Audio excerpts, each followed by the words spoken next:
ये ऐसा क्या कारण रहता है कि संसार में पुरुषों ने परमात्मा को अधिक नजदीकी से जाना, औरतें इतना नहीं जान पाई। मतलब जैनियों में भी 24 तीर्थंकर माने जाते हैं, सिखों में भी 10 गुरुजन माने जाते हैं और हिंदू धर्म में भी गुरुदेव सिर्फ एक मतलब गिने चुने नाम ऐसे हैं जो स्त्रियों के पक्ष में लिए जाते हैं। तो इसका मूलतः कारण गुरुदेव क्या रहता है? ऐसा है कि जैन धर्म में सभी पुरुष थे, एक ही महिला थी, मलिदास। वो महिला थी, बाकी सब पुरुष ही थे। और महावीर ने भी यही कहा है, जब तक आपका पुरुष रूप में जन्म नहीं होगा तब तक आप प्रभु तक नहीं पहुंच सकते।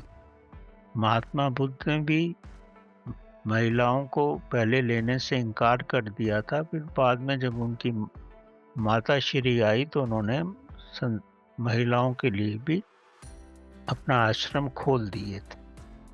अब ऐसा है, महिलाएं जो हैं भक्ति भावना से प्रभु तक पहुंच सकती हैं। जैसे मीरा पहुंची, भक्ति में इतनी डूब गई थी और प्रभु के साथ एक हो गई। पुरुष जो है वो साधना की पद्धति से पहुंचता है, और जब वो साधना में आता है तो उसमें प्रभु प्रेम और भक्ति आ जाती। क्योंकि साधना में जैसे ही आप उतरोगे तो आपके जो स्वभाव है वो स्त्री जैसे हो जाएंगे, लेकिन आपके अंदर कुंडली पावर भी रहेगी, क्योंकि आप पुरुष हो।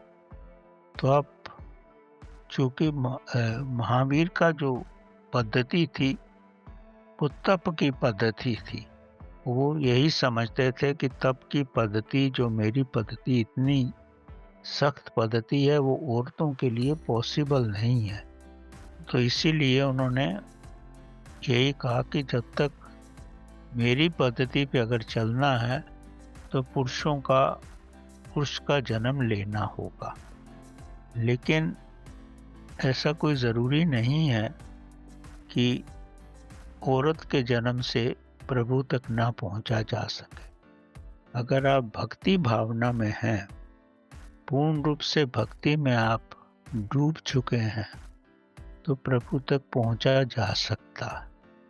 और दूसरा, हमारा जो पुराना इतिहास रहा है उसमें नारी शक्ति एक पैसिव शक्ति रही है। एक्टिव रूप तो मनुष्यों के ही रहे, पुरुषों के ही रहे हैं।